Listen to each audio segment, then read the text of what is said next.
وبعد ما رجعنا من الفاصل نرحب بالاستاذه غاده السمان، استشاري نفسي واسري. اهلا وسهلا بحضرتك يا دكتور. اهلا بيكي، منورانا. ميرسي، نور بيكي دايما.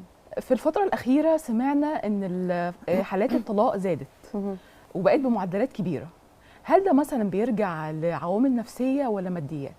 فكنا عايزين في الاول نفهم من حضرتك ليه معدلات الطلاق بقت مرتفعه جدا في مصر وفي الوطن العربي.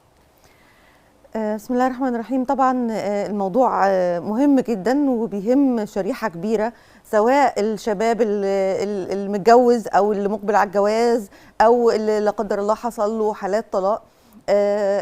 الطلاق هو انفصام علاقه بتنتهي او باتنين مرتبطين بينفصلوا عن بعض. يعني الحقيقه الطلاق، قبل ما نتكلم الطلاق بيحصل ليه كتير، هو بيحصل كتير يمكن لان المتطلبات بقت اكتر، ممكن الماديات بتدخل، برضو عوامل كتير بتدخل.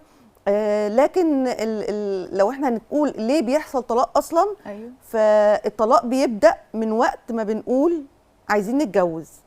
اتجوزنا ليه؟ ده اللي ده اول لبنة في الطريق، يا اما هنكمل يا اما هيحصل طلاق.